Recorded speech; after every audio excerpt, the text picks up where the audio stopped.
گویا مٹی کر لی تو گویا مٹی توڑی ہو گئی، اس طرح کے چھتوں کو لیپ لینا، دیواروں کو لیپنا۔ کچے کوٹھے ہوا کرتے تھے، بڑے مزہ رہتا تھا، سردیوں میں گرم اور گرمیوں میں ٹھنڈے ہوتے تھے، چھوٹے چھوٹے اس میں سے وہ سوراخ یا جالے جولے رکھ لینے، تو وہ ساری چیزیں ہوتی تھی، آلے رکھے ہوئے ہوتے تو سوراخ پانی اے سی ہی ٹائپ بنا ہوا ہوتا تھا۔ انسان نے اپنے آپ کو نفیس کرنا جو ہے اس طرح کا کیا کہ وہ آگے، حالانکہ جتنا وہ فطرت سے دور ہوا، مصنوعی طریقے سے جینے کی اس نے کوشش کی، اتنا ہی وہ بیمار ہوا ہے، وہ اس طرح سے میٹ نہیں کر پایا پوری طرح سے، وہ پوری طرح سے اپنے آپ کو سسٹم میں لا نہیں پایا، تو اس طرح کر کے پھر بھی اس نے مصنوعی طور پر اپنے آپ کو جینا، جتنا وہ مصنوعی ہوتا گیا اتنا وہ بیمار ہوتا گیا، اتنے مصنوعی طریقے صحت کو قائم رکھنے کے لیے بہت سی اس نے پھر دوائیوں کے سہارے، ڈاکٹروں کے سہارے، اس طرح کی چیزیں اس لینی پڑتی ہیں۔ اگر فطرت نیچر کے قریب رہتے ہیں، جتنا نزدیک رہتے ہیں، اتنے آپ صحت مند رہتے ہیں اور ٹھیک رہتے ہیں۔ اس طرح کر کے دیکھنا یہ ہے کہ کون سے ایسے میجرمنٹ یا کون سے ایسے انتظامات کیے جائیں جس سے ہم جو ہے پانی کے، بارش کے پانی کا فائدہ اٹھا سکیں، وہ بجائے نقصان کے فائدہ مند ہو۔ بہت ساری چیزیں پچھلے دنوں میں دیکھی میں نے، انڈیا کے ایک دوست کی جو ہے نا وہ ویڈیو دیکھی، اس میں وہ بارش کے پانی کو کبھی بھی، وہ کہتا ہے کہ میں اپنے بارش کے پانی کو کبھی بھی ضائع نہیں کرتا، میں نے اپنا ایسا سسٹم کیا ہوا ہے، ایسا ایک بنکر بنایا ہوا ہے جو میرے سارے گھر کا سین کا پانی، چھتوں کا پانی جو ہی باہر نکلتا ہے وہ ایک ڈرینیج کے تھرو جو ہے وہ سے ایک بنکر میں چلا جاتا ہے، اور وہ میں سارا سال بھی استعمال ہوتا ہے میرا، وہ اس طرح کا سین ہے۔ وہ بہت زیادہ بارش ہوتی ہے، بہت زیادہ ہوتی ہے انڈیا میں، تو ہم دیکھتے ہیں کہ بہت سارے ریلوے ٹریک ڈوبے پڑے ہوتے ہیں، نقصانات بھی بڑے ہوتے ہیں۔ ہمیں یہاں یہ دیکھنا ہے کہ نشیبی علاقے جو ہے، نشیبی جگہیں جو ہے وہ ہمیں ختم کر دینی چاہیے، چھتوں کی مرمت پراپر کر لینی چاہیے، بارش سے پانی رکنے کا بندوبست نہ ہو، اگر کہیں سے خراب ہے چھت تو اس کا بندوبست کریں پہلے۔ اب تو پہلے اس چیز کو اگر ہم دیکھیں دن ہو رات ہو تو ایک ایسا سین جو اگر قدرت بندے کو دیکھو گھیر گھار کے اگر خدا کا نخواستہ اسے مارنے پہ آئی ہوئی ہے، تو آپ بارش میں کہیں بھی جانے کے نہیں ہوتے، آپ شیلٹر میں آتے ہیں، اور شیلٹر اگر کمزور ہو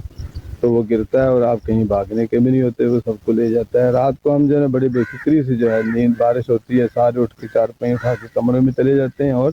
بارش اگر زیادہ ہو تو وہی چھت ہمارے اوپر آ پڑتی ہے۔ یہ اس لیے ہمیں چاہیے کہ چھت ہمارے گھر کی کمزور نہیں ہونی چاہیے،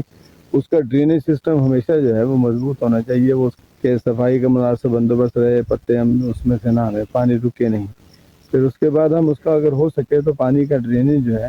وہ اس طرح کا رکھ لیں کہ اگر کوئی بنکر شنکر پکا کر کے ہم بنا سکتے ہو تو وہ پانی ہمیں جو ہے روک لینا چاہیے، کہیں محفوظ کر لینا چاہیے۔ لیکن اگر آپ اس کو محفوظ رکھتے ہیں، سایہ روشنی ہوا نہ جانے دیں، تو پانی جو ہے وہ محفوظ رہتا ہے اور اس میں کوئی ایسی چیز نہیں پیدا ہوتی۔ پھر فلٹریشن بہت ساری چیزیں ہوتی ہیں جس سے ہم پانی صاف کرنے کے طریقے مختلف ہوتے ہیں، اس طرح سے ہم پانی کو صاف کر لیتے ہیں، اس طرح کی چیزیں۔ تو آپ محفوظ کرنا یہ ہے تو تھوڑا سا مہنگا سسٹم کہ بنکر بنانا ہے، اس کو پکا رکھنا ہے، اس طرح کی چیزیں اگر نہیں ہو سکتی تو ظاہر ہے مشکل ہو جاتی ہے۔ بچے اکثر پھر تالابوں کی طرف رخ کرتے ہیں، تالاب میں جہاں پہلے سڑانت والا پانی پہلے کھڑا ہوتا ہے اس میں جا کے نہاتے ہیں، بارش کا پانی ایڈ ہو جاتا ہے، پورا وہ سین بنتا ہے، لیکن وہ ساتھ ہی جراثیم بھی اکٹھے کرتا ہے، بیکٹیریا ہوتا ہے، مطلب جراثیم ہے، بیکٹیریا، سارا کچھ وائرسز، اس طرح کی چیزیں ہوتی ہیں۔ تو ان چیزوں سے بچنا ہے، بچوں کو محفوظ رکھو، پانی میں نہانے نہ دیں، نہائیں تو محفوظ طریقے سے اچھے انداز میں، بعد میں صاف صفائی کر دیں، اس طرح کی چیزیں۔ پانی کو محفوظ کرنے کا بہت ہی ہے سسٹم، اگر ہم محفوظ رکھ لیں، اگر ہر گھر نے اگر اپنا بنکر بنا دیا تو اس علاقے کا بارش کا پانی سارا محفوظ ہو جائے گا۔ کھیتوں میں یا اگر اس طرح کرے تو پھر اس طرح کے ایک اور سین بھی چلتا ہے کہ کھیت جو ہوتے ہیں آبادیوں کے ارد گرد سارا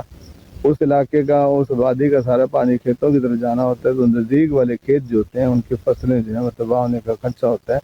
ان کی نکاسی جو ہے وہ بھی آپ کسی طرح سے پراپر رکھیں۔ اگر دیکھیں کہ بارش آتی ہے، پہلی بات ہے کہ ارد گرد نزدیک جو اللہ تعالیٰ نے ساری عوام کو دیکھنا ہے، ہر چیز کو دیکھنا ہے، چرند پرند، نباتات، حیوانات، ہر چیز کو انہوں نے دیکھنا ہوتا ہے، تو اس لیے وہ بارش آتی ہے، ضرورت ہوتی ہے۔ تو ہم اکثر رحمت کو زحمت کہنا شروع کر دیتے ہیں، تو یہ زحمت ہوتی نہیں ہے، ہم زحمت کہتے ہیں، ہوتی نہیں ہے، اس سے بچنا چاہیے، میجرمنٹ کرنے چاہیے۔ آپ اپنے چھتیں ٹھیک رکھیں، آپ اپنے ارد گرد کے ماحول کو ٹھیک رکھیں، آپ اپنے ڈرینیج کو ٹھیک رکھیں، بچوں کو پکڑ کے رکھیں، وہ آگے پیچھے نہ جائیں، وہ اس طرح نہ نہاتے پھریں، اگر نہا لیں تو فوراً دوسرے صاف پانی سے نہلا دیں، اس طرح کا سین کریں۔ بارش کے پانی کو ہم محفوظ کر سکتے ہیں بنکروں میں، تو یہ بڑا مزیدار ہے، یہ سارا سین اچھا ہے، اس کو آپ استعمال بھی کر سکتے ہیں، قابل استعمال ہوتا ہے، شفا ہوتی ہے، اس میں برکت والا پانی ہوتا ہے، لیکن یہ کو آلائشوں سے پاک ہو، اس طرح کے اگر آپ پوری طرح سے اس کو صاف کرتے ہیں اگر مٹی کے برتنوں میں مٹی کے ساتھ اب مٹی کا حصہ ہوتے ہیں، مٹی سے بنے ہیں تو مٹی کا حصہ ہوتے ہوئے مٹی سے نکلا ہوا پانی ہی آپ استعمال کریں۔ آپ نے دیکھا ہوگا کہ بہت سارے علاقوں میں، راجستھانی علاقوں میں خواتین بڑی دور دور سے پانی لاتی ہیں، تو وہ پانی جوہڑوں سے ہوتا ہے، بڑا گندا ہوتا ہے، بعض اوقات کیڑے بھی ہوتے ہیں، لیکن پھر بھی وہ استعمال کیا جا رہا ہوتا ہے، وہ باڈی کے ساتھ میچ بھی ہو جاتا ہے اور لوگ وہ وہاں ٹھیک رہ رہے ہوتے ہیں۔ نیا بندہ ماڈرن دنیا کا ممی ڈیڈی بندہ اور ایسے علاقے میں چلے جائے تو وہ پانی کو دیکھ کے الٹیاں کرے، وہ پی بھی نہ سکے اور پیے بھی نہ، لیکن وہاں والے لوگوں کی صحتیں دیکھیں تو وہ ایسی سخت جانور، چھوٹی موٹی بیماری تو ان کے ہاں آتی نہیں ہے۔ آپ لوگوں کو تو سارا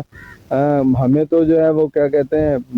ٹھنڈی ہوا چل پڑے تو وہ اس سے ہم گھبرا بھی جاتے ہیں اور اس سے ہمیں پریشانی بھی ہوتی ہے، ہم فوراً بیمار ہونے کو جاتے ہیں۔